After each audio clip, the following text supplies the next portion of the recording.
I'm going to introduce Elena Acoba next, and I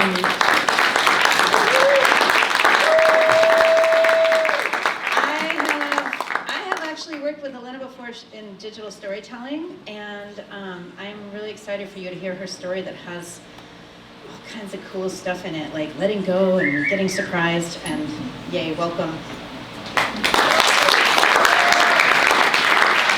All right, thank you. Thank you for that introduction, Laura. I appreciate it. And hello, everybody. Thank you for coming. Appreciate it.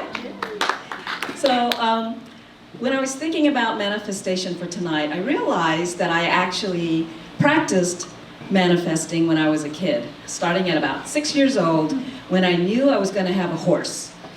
I was going to ride this horse down our road in our mid-century tract home neighborhood, about 20 miles outside of downtown Los Angeles. Sure, why not? I knew my parents were going to come through, and I was so convinced that I started cleaning out the 4-foot wide side yard of our house for a stall.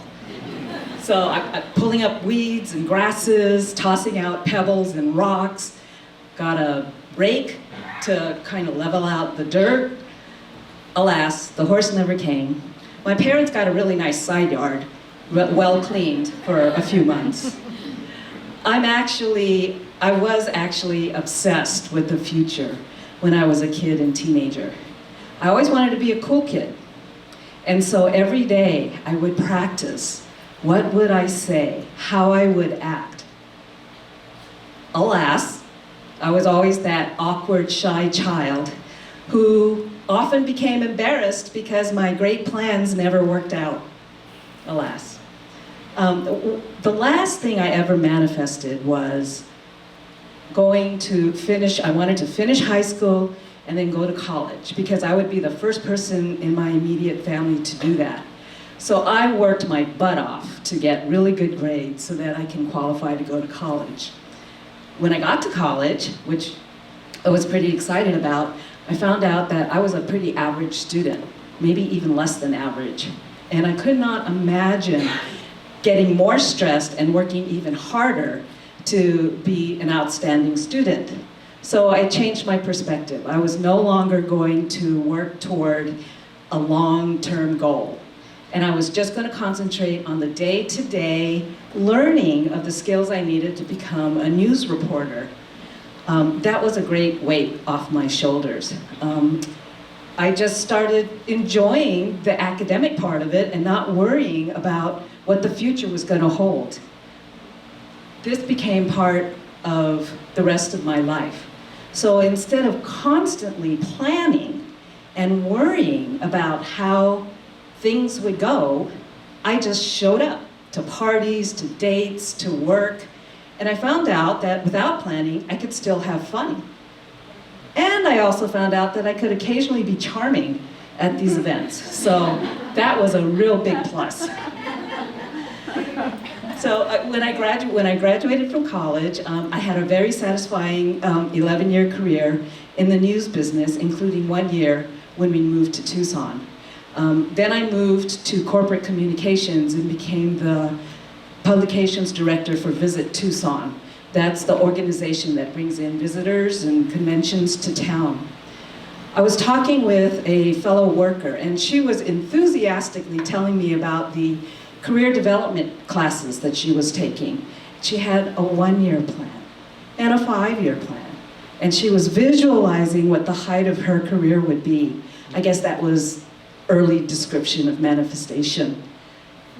I told her that I was not so goal-oriented, that I tended to take on challenges and take up opportunities as they came up. She could not believe what an aimless life I led.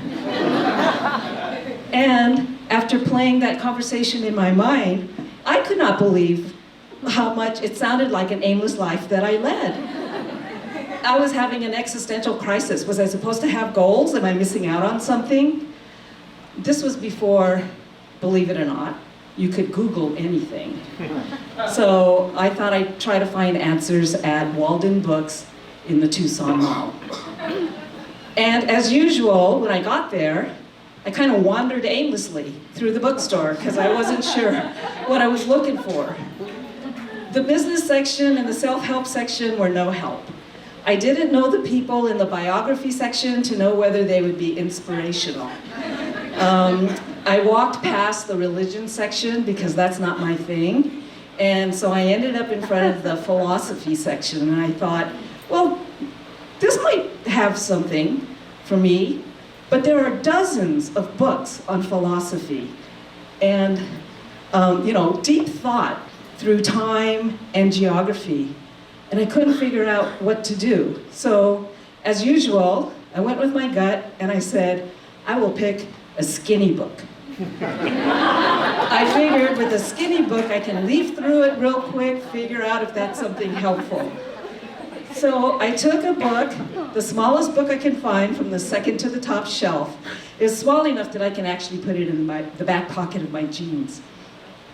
I didn't even have to leaf through it. It just popped open to chapter 27, and these were the words. A good traveler has no fixed plans and is not intent upon arriving. Well, holy crap. I've been living that since college. And some dead wise guy said it was okay. So I bought the book. It is a translation of the Tao Te Ching. That's a foundational text of an ancient Chinese philosophy called the Tao, T-A-O, which translates into the way and often is extended into the way of nature. And as I read that book and other books, I realized that I actually have been living my life since college that way. I just didn't know it had a name. Tao espouses a life of simplicity and humility. And that the road to happiness is marked by very few desires and absolutely no expectations. Yeah. So over the decades, I've had lots of instances where I could practice the Tao. One of the first ones was that when our daughter was born, I decided to quit my job.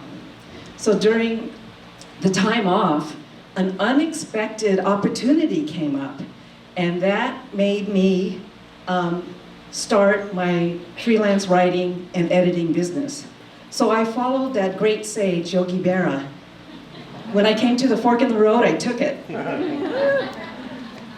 We had a mental health crisis in our family, and so we learned about living in the moment, because who could plan for an unknown future? We just followed the refrain of singer Emily Autumn's song. We put one foot in front of the other foot, in front of the one foot, in front of the other foot.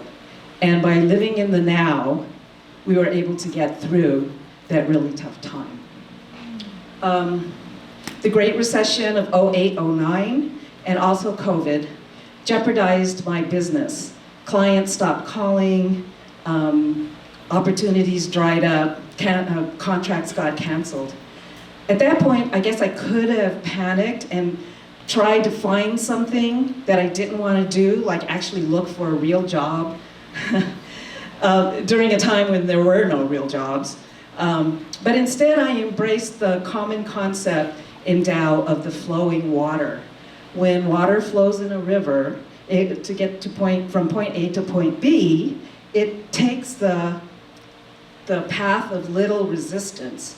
So instead of trying to knock down obstacles like boulders or dams, it just merely goes around it. So I sat quietly, looked around, took up some opportunities that I felt comfortable with, and sure enough, when those crises were alleviated, then I was able to continue on with my business to the point where I ran it for 25 years before I retired. So, thank you. Thank you. So the act of intentional manifesting just stresses me out. I get embarrassed, I get disappointed.